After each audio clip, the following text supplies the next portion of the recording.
Hi, this is Shell of Shell's Creations. Today I would like to show you some basics of using a template. I've had several people ask if we could talk about some more basic where to start. So this is back to the beginning, how to use a template in Photoshop Elements. I'm using Photoshop Elements 9, but you should find it to be quite similar in the other versions of Photoshop Elements. And I'm also using a template that I will provide a link for free down in the comments below. Okay, the way that a template works is that there are markers or placeholders for things and that you can use in a couple of different ways. And so as we fill this template, we're going to talk about the different ways. First, in place of the papers, we'll just be placing papers over top of these shapes, and we can clip them together to cut our papers without actually doing anything destructive. I think today we will use one of my fall kits called Midnight Crow. There are a couple of different ways to get your papers opened into your program. One way to do it is to just use the Open command, Control or Command O, or underneath File, go to Open. Or you can navigate to the papers that you want to open and drag it onto your program. If you want to open more than one paper at once, you can use your Command or Control key to select the different papers that you want to open, repeatedly selecting all of them, and then click on Open. Now you can see down here in my project bin the papers that I have open as well as the template. To select a different item to work on it, you just click on it, just double click on it down here in the project bin, and it will become the active file that you're working on. To be honest, we could drag our papers into this file in any fashion, but it's a little bit quicker to drag them in the right place. When you drag them, they will appear right above whatever layer is active. And so since the first thing I want to do is adding a background, I'm going to select the background. For my background, I'm going to go ahead and put this plaid paper in. So now I'm going to click on that and drag it down to my template. It will come in and be centered on my template, which is exactly where I want it. You also, in some versions of Photoshop, can drag from the project bin up onto your working canvas. But for now, we'll do it the other way since all versions of all versions of Elements will work that way. Okay, the next one I want to do is this inside background, so I'm going to select the inside background so that my next thing I drag in will appear on top of that. And I'm going to put this tan paper on that spot, so drag it down on top of my template stack. Now this time, when it appears, it covers the entire space. It doesn't fit to that shape. Our first one, it was the whole background of the page, and so it worked. To clip it to it, there are a couple of different options. One of them you can do, which is a shortcut key, and I recommend you get used to using the shortcut keys.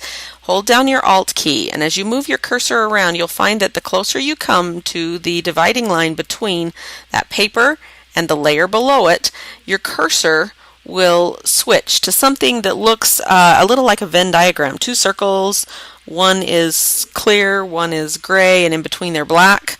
And if you move too far off, it vanishes again. When it is on that spot while you're holding down Alt, you can click.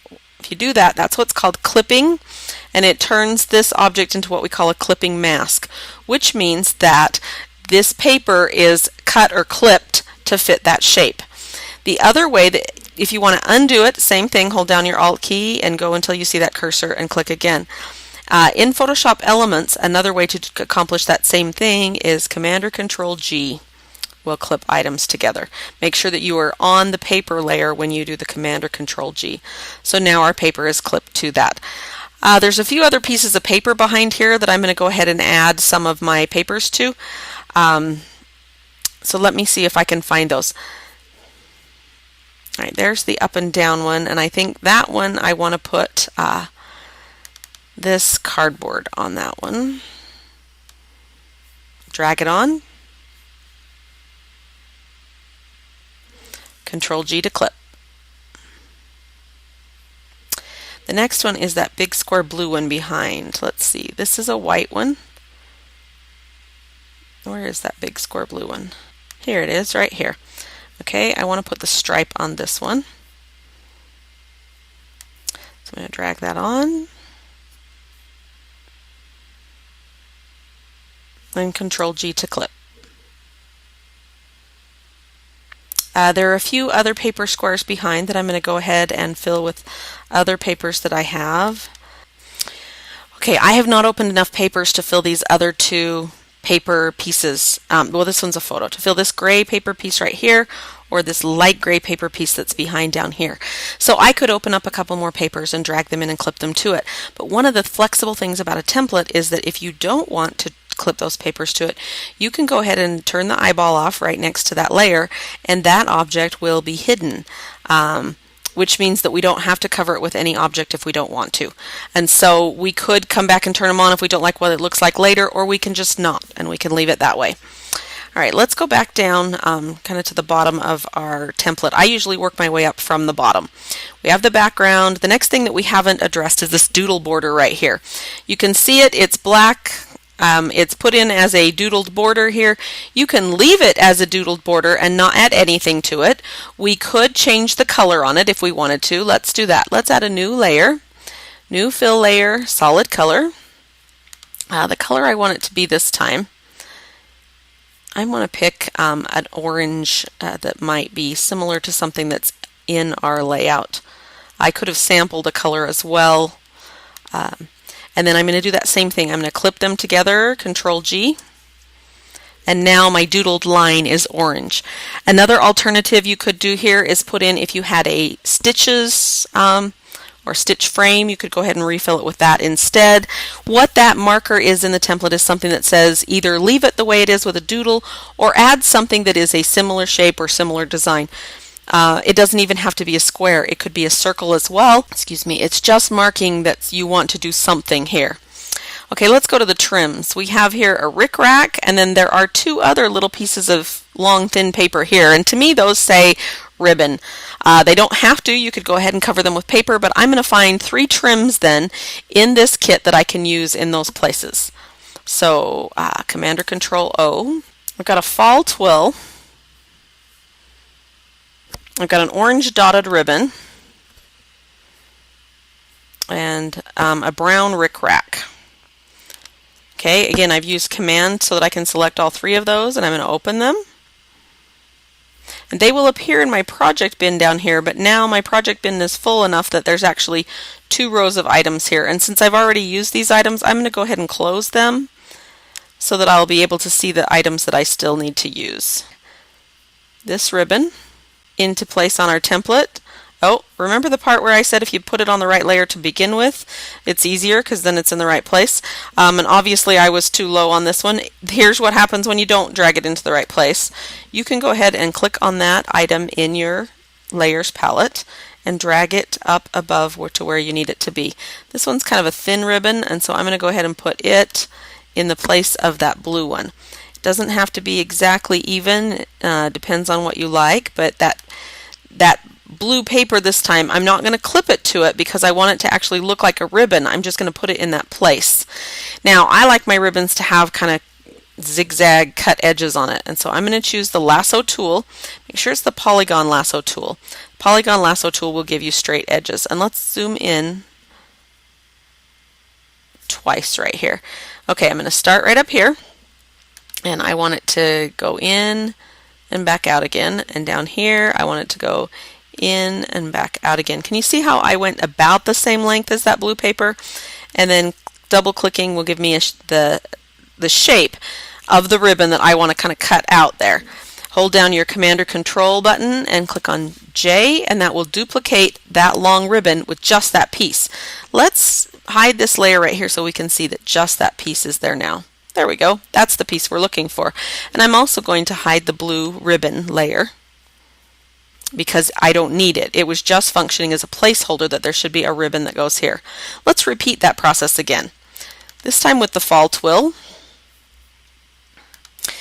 V for the move tool. Drag the fall twill onto our template. And once again, I placed it in not the right place. So let's drag it down here so that it's on top of the white. In this case, it's called a paper layer, but we are not using it as a paper. We're using it as a ribbon. And now this one I'm not going to cut with the jagged edges, but I do want them to be diagonal. So I'm going to do that one diagonal that direction, and this one diagonal this direction. And a Command or Control J will slice that ribbon just like I had selected. Let's click on the eyeball to make the other ribbon disappear, and let's click on the eyeball to make that paper disappear. Now, my paper layers in my template did have shadows on them already, but these don't have shadows. So let's go ahead and choose the flat ribbon shadow. These are from the Me and My Shadow styles. And on our orange ribbon, again, let's give that the flat ribbon style. In this template, there are 3 large stars here. You could clip papers to these and leave them as stars. You could find star elements in your kit, or you can pick something different that you like from the kit that fits with the theme of what you're working on with your paper. In my case, I think that's what I'm going to do. And so let's replace this black one first. Control O to open so that I can browse and look for the things that I want to replace in my kit. I think I'd like to use this sunflower. Possibly I'd like to use this crow.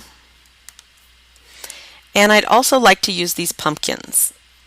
Okay, there's my pumpkin. The place that I find the template to be helpful is it gives you an idea of the size of the element you want. So resize your element so that it roughly fits in the same size as the object on your template. I don't know if I want the pumpkin right there, so I think I'm going to move that one to be this star right up here. That object is a little thicker. I probably am going to give it the felt or chipboard shadow style. And let's move it down to where the embellishments are sometimes called LEs. LE bottom, LE top left. That's the one, so that'll get me in the right location for where that one should go. And I think I'm going to slide it out just a smidgen. Using your arrow keys, you can nudge an item. If the move tool is selected, your arrow keys will help you nudge an item. In fact, it says up here a little bit of title and a little bit more title, and that layer is this one right here that says delete this layer. Those are place cards for what you might want to put in there. I'm going to go ahead and find a word art that I want to place in that spot. I'm going to go ahead and choose this one. And again, I want to drop that down onto my layout and move it up here into place. Might need to resize it a little bit. You might not. It depends on how it fits there. Now the one thing that I would look at with the order on this, the title is down below that, the flower in the center, so I'm going to go ahead and move it down to about where the title is. Now I didn't pick a title that has 2 parts. This one was set up to have a title with 2 parts, like before and after, or something like that. But remember that a template is just there as a suggestion, so you can go ahead and decide that this is where you're going to put your journaling. Down here you can create a text box. And in place of that item, your layout will still stay balanced because you're doing the same things that were as part of the layout. You're doing something else in the same place. I'm not going to take the time to type that right now, but I will make it a reasonable size so that it shows us what our layout's going to look like. So you can swap things out on a layout.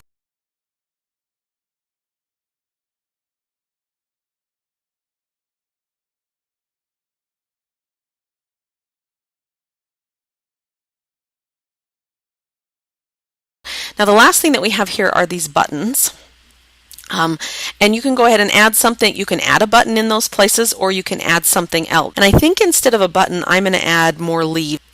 Okay, when shrinking those down, just get them so that they are kind of about the same shape and size as the ones that are part of your title. I think they'll fit together that way, probably better. And place them in the same locations as the buttons, because that lends itself to the balance of the layout that's been put together. Now our layout is ready for the photos to be added, and you add those in the same method. Then you can save your layout and it's ready to go. I don't think I have a shadow on this one. Let's add the shadow to that one. Yep, there we go. So that is how you can use a template in Photoshop Elements, how you load your papers and your elements in, and how the parts of a template make sense, where some of them you can use actually just as they are and clip papers to them, and some of them act as placeholders, and you can bring your own items in and put them in place, your favorite items from the kit. If you have any questions, you can reach me at shells.creations1@gmail.com.